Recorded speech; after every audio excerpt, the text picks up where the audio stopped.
As soon as Israel attacks Iran, and my opinion is that Israel is not going to attempt to deliver a knockout blow.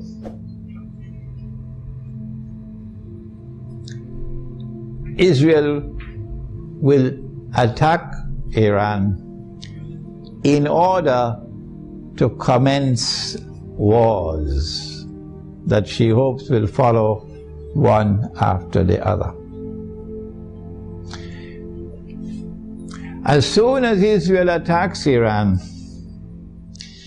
the first implication is that Iran is going to attack Iraq. And Iran is strategically poised, advantageously poised, to attack the United States in Iraq. As soon as Iran is attacked, Shias around the world are going to respond with solidarity with Iran.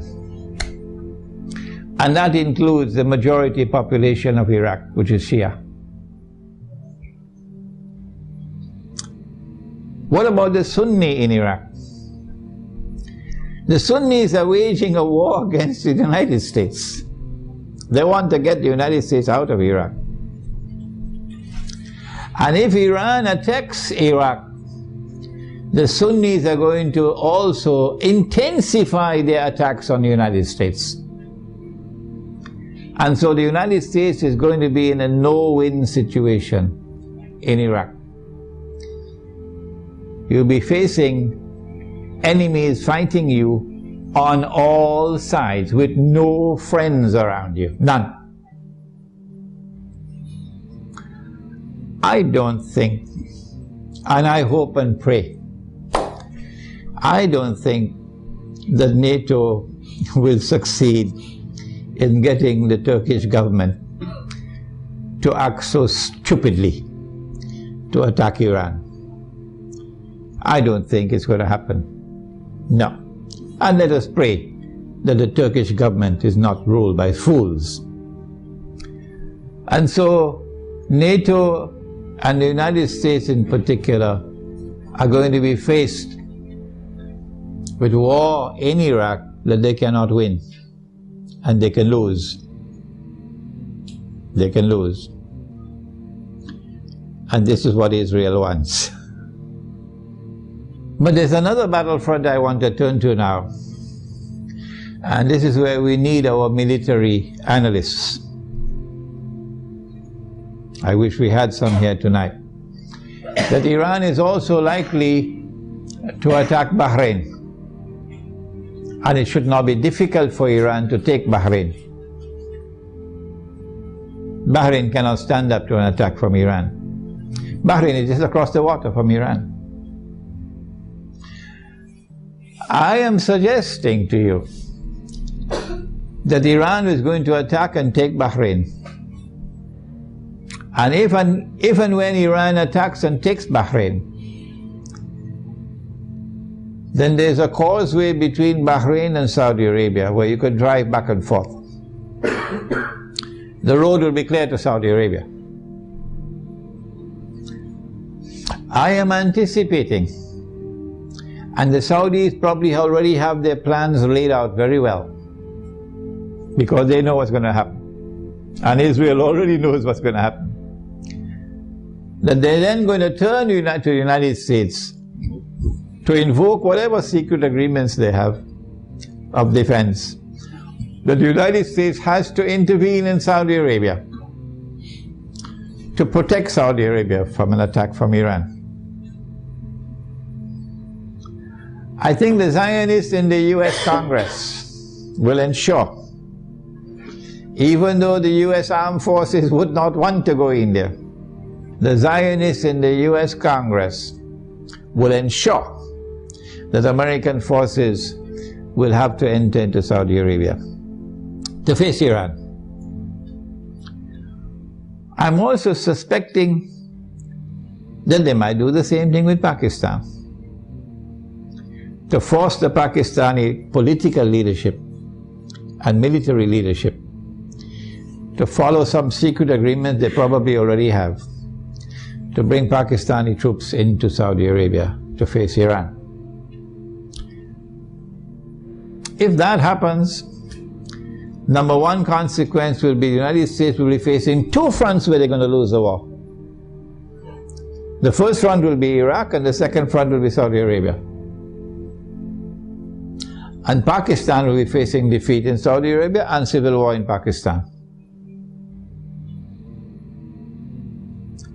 In order to save the United States from defeat,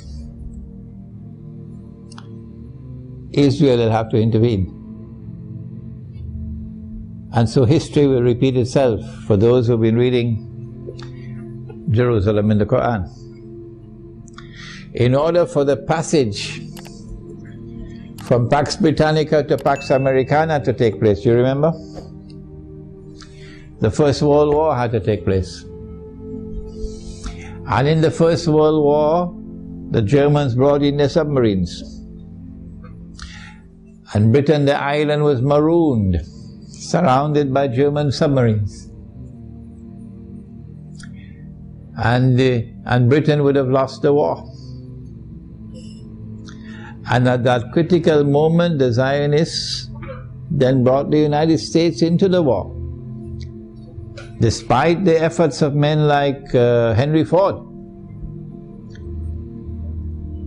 And when the United States entered into the war, then Britain was saved from defeat.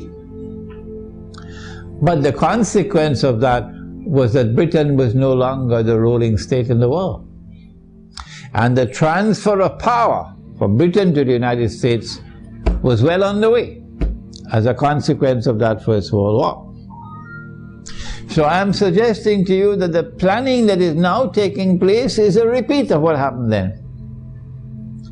That they're setting a trap for the United States, so that the United States is going to be led to a situation where it's going to be facing defeat in Iraq and in Saudi Arabia. These are my opinions, you don't have to accept them. And only one power in that region could intervene to save the United States from defeat, and that is Israel. And that would be the bell being rung. That this is the passage of power now from Pax Americana to Pax Judaica.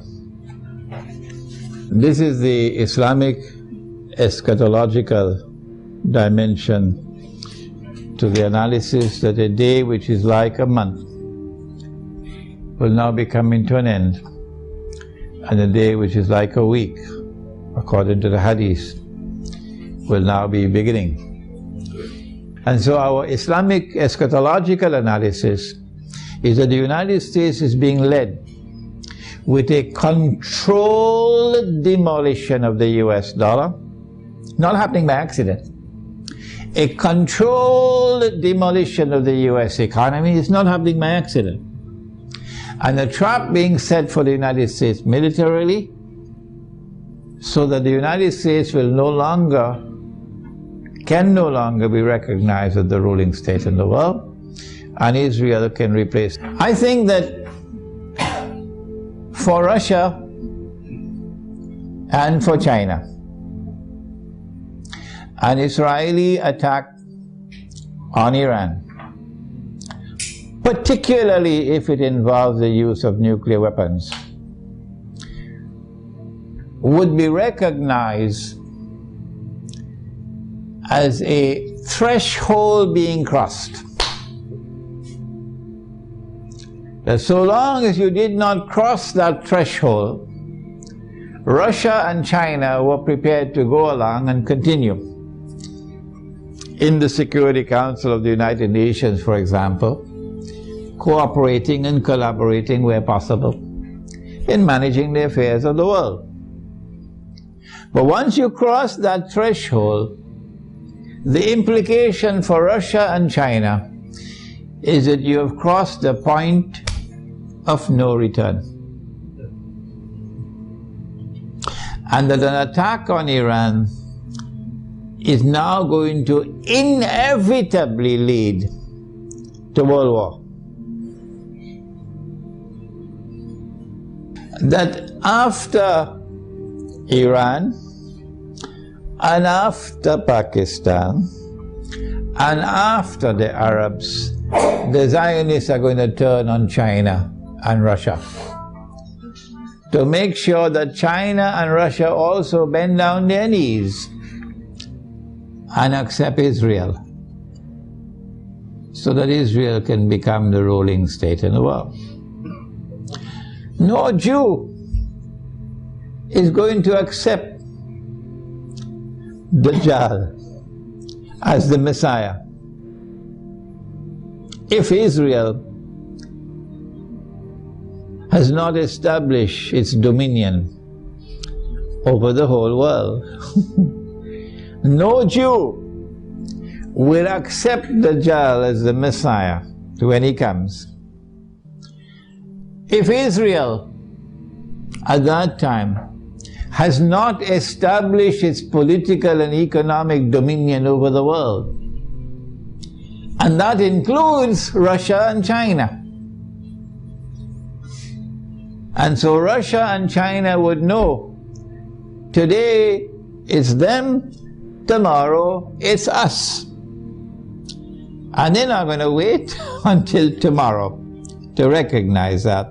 The minute Iran is attacked, they will recognize that the threshold has been crossed and that we are now moving inevitably towards nuclear war.